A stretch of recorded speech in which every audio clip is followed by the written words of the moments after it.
Division اور درار پیدا کرنے اور ایک دوسرے کے بارے میں شکوک و شبہات اور نفرت کا ماحول پیدا کرنے کی کوششیں پولیٹیکل ریزنز سے زیادہ کی جا رہی ہیں، یا ایک طبقہ ہے جو اس ملک کو زور زبردستی طاقت کے ذریعے سے یونیفارم بنانا چاہتا ہے یا ایک رنگ میں اس کو رنگنا چاہتا ہے. تو اس ایجنڈے کی وجہ سے پچھلے کچھ سالوں میں ذرا صورتحال ضرور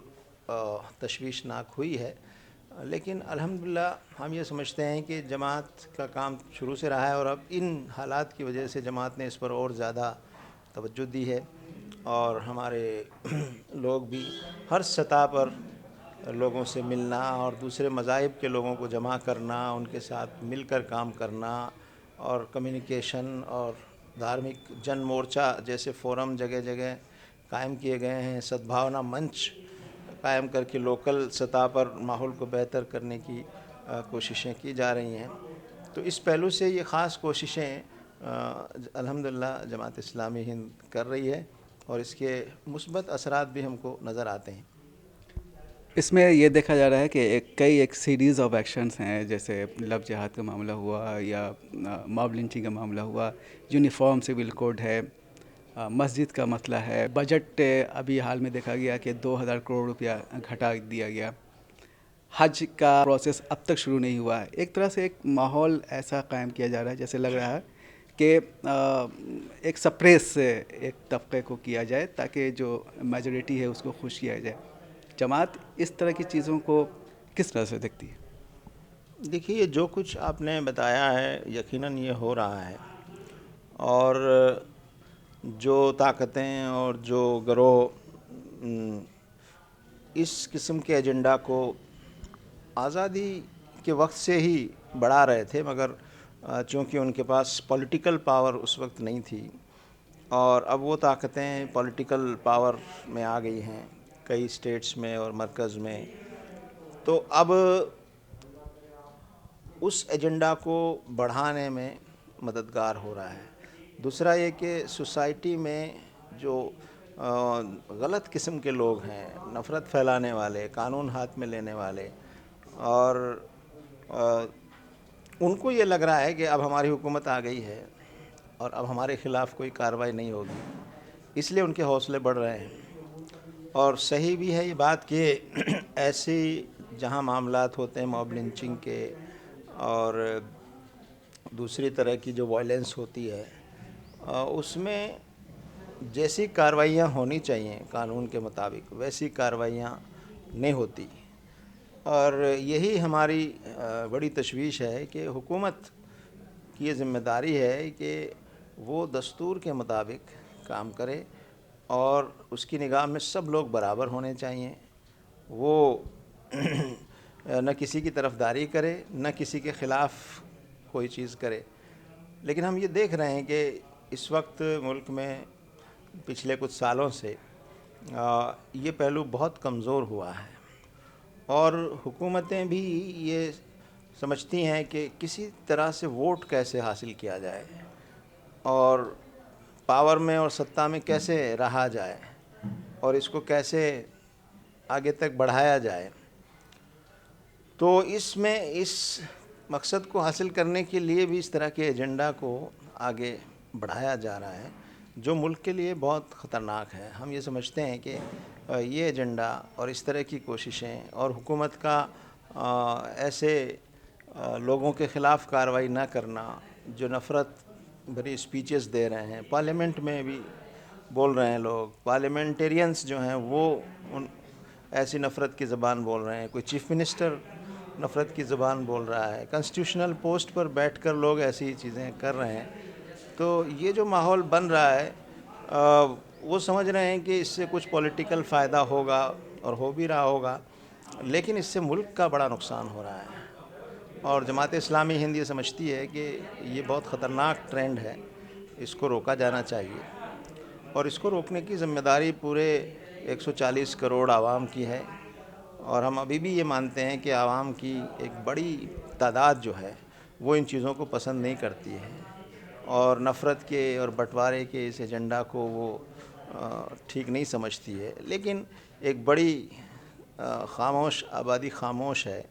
اور اس کی خاموشی جو ہے وہ ملک کے لیے نقصان دہ ہے. تو جماعت اسلامی ہند سماج میں یہی بیداری کا کام کر رہی ہے، اور اچھے لوگوں سے، جن کی تعداد برے لوگوں سے بہت زیادہ ہے،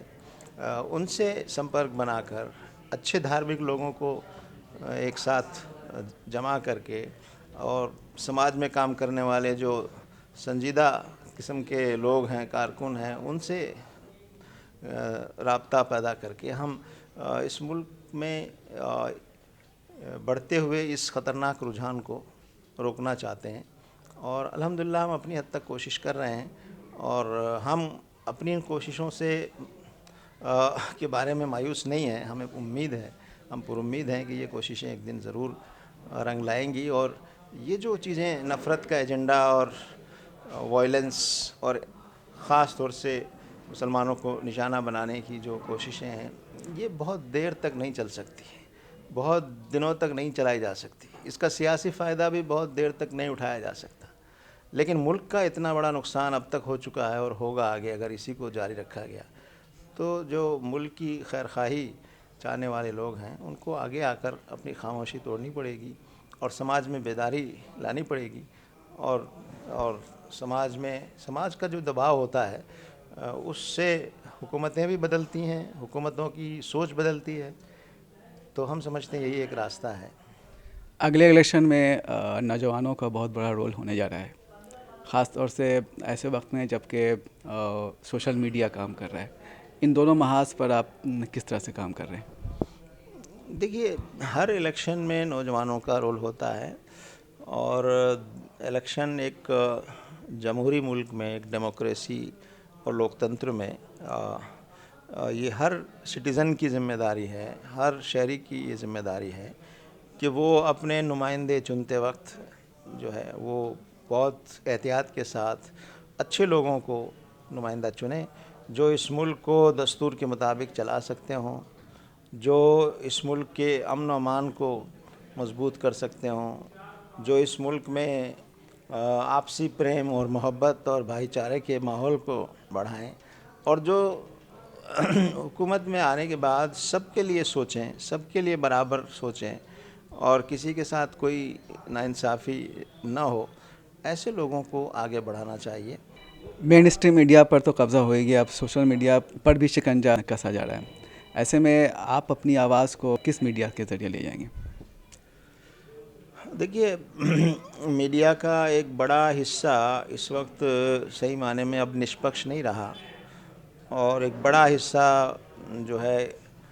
ان طاقتوں، کمیونل اور جو فاسسٹ طاقتیں ہیں، ان کے لیے کام کرنے لگا ہے. حکومت کچھ مجبوری میں کر رہا ہے، کچھ ڈر سے کر رہا ہے، کچھ لالچ سے کر رہا ہے، لیکن یہ کہ ایک بڑا حصہ وہ میڈیا ہونے کا جو رول ہے، وہ رول ایک طرح سے ادا نہیں کر رہا ہے.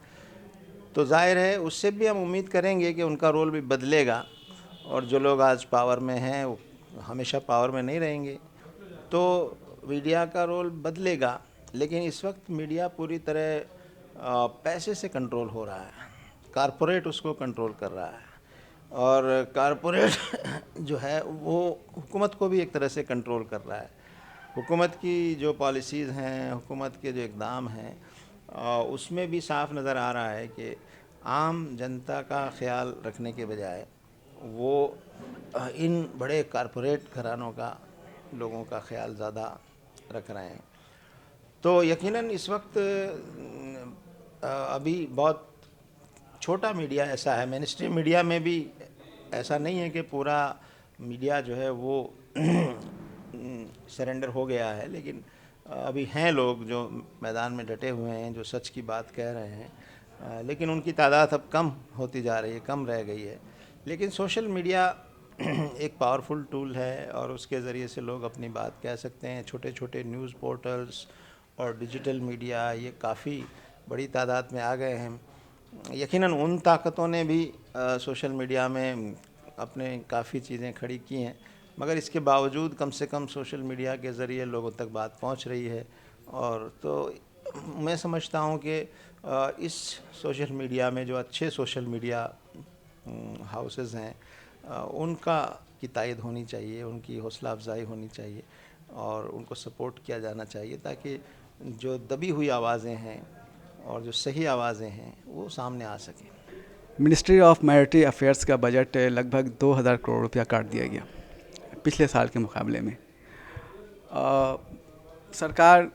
کیا پیغام دینا چاہتی ہے؟ اس سال کا جو یونین بجٹ آیا ہے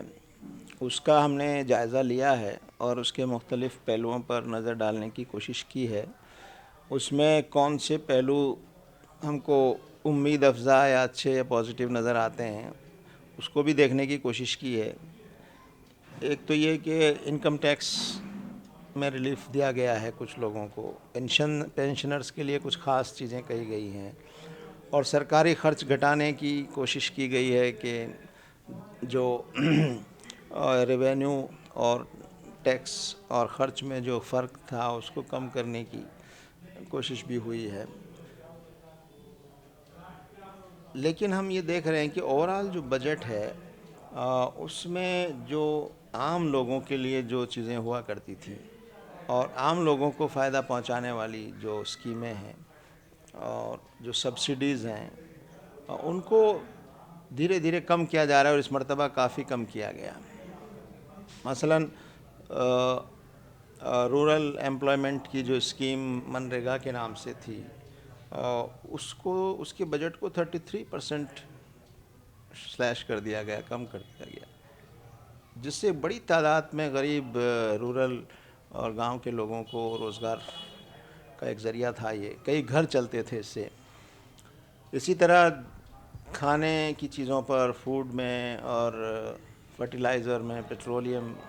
میں سبسڈی کو کم کر دیا گیا، جس کا ڈائریکٹ اثر یہ ہوگا کہ قیمتیں بڑھیں گی اور اس کا اثر غریبوں پر پڑے گا۔ تعلیم اور صحت کے بارے میں اماؤنٹ کے لحاظ سے تھوڑا بجٹ بڑھا ضرور ہے، لیکن اگر جی ڈی پی کا فیصد ہم دیکھتے ہیں تو 2.1% تعلیم پر ہے اور 2.9% وہ صحت پر ہے، جو بہت ہی کم ہے۔ ہم جماعت اسلامی ہند برابر یہ ڈیمانڈ کرتی رہی کہ کم سے کم 4% بجٹ ہمارا تعلیم پر خرچ ہونا چاہیے جی ڈی پی کا، اور کم سے کم 6% جو ہے وہ صحت اور ہیلتھ سے متعلق جو خرچے ہیں اس پر خرچ کیا جانا چاہیے، لیکن ابھی ہم اس ٹارگیٹ سے بہت دور ہیں۔ اسی کے ساتھ ساتھ ہم دیکھا ہے کہ مائنورٹیز کے لیے جو بجٹ 5000 کروڑ تھا پچھلے سال، حالانکہ وہ بھی کم تھا ہمارے خیال میں، اس کو اور بڑھایا جانا چاہیے تھا، لیکن اس کو کم کر کے 5000 سے 3000 کروڑ پہ لے آیا گیا۔ تو یہ جو میسج ہے یہ بہت ہی افسوسناک ہے، اور اتنا بجٹ ایک ساتھ مائنورٹیز کا کم کر دینا، اور اس کو اگر ہم اس سے ملا کر دیکھیں، پچھلے دنوں مولانا آزاد اسکالرشپس تھی ان کو کم کیا گیا، اور جو پری پرائمری اسکالرشپس تھیں مائنورٹیز کے لیے ان کو روکنے کی کوشش ہوئی ہے۔ تو یہ سب چیزیں مدرسوں کو کچھ جگہوں پر باقاعدہ ایڈ ملتی تھی، اس کو کم کیا گیا۔ اگر ان سب چیزوں کو ملا کر دیکھیں تو موجودہ حکومت کا جو رویہ ہے مائنورٹیز کے تعلق سے وہ بہت ہی افسوسناک ہے، اور ایک طرف تو یہ بات کہی جا رہی ہے کہ سب کا وکاس ہونا چاہیے، لیکن ایک اتنے بڑی آبادی جو اس ملک کا ایک بڑا اہم حصہ ہے مائنورٹیز، اس کو نظر انداز کر کے جو آپ میسج دینا چاہ رہے ہیں اور اس سے پولیٹیکل فائدہ اٹھانا چاہ رہے ہیں، یہ ایک بہت خطرناک ٹرینڈ ہم سمجھتے ہیں۔ تو جو کمزور طبقات ہیں اور مائنورٹیز ہر لحاظ سے کمزور ہے، اسے اوپر اٹھانے کی کوششیں اگر آپ کریں گے تو ملک بھی اوپر اٹھے گا، ملک بھی مضبوط ہوگا، لیکن مائنورٹیز کے تعلق سے یہ جو رویہ نظر آ رہا ہے، بجٹ میں بھی اس کی جھلک ہم کو مل رہی ہے، یہ اس ملک کے لیے بہت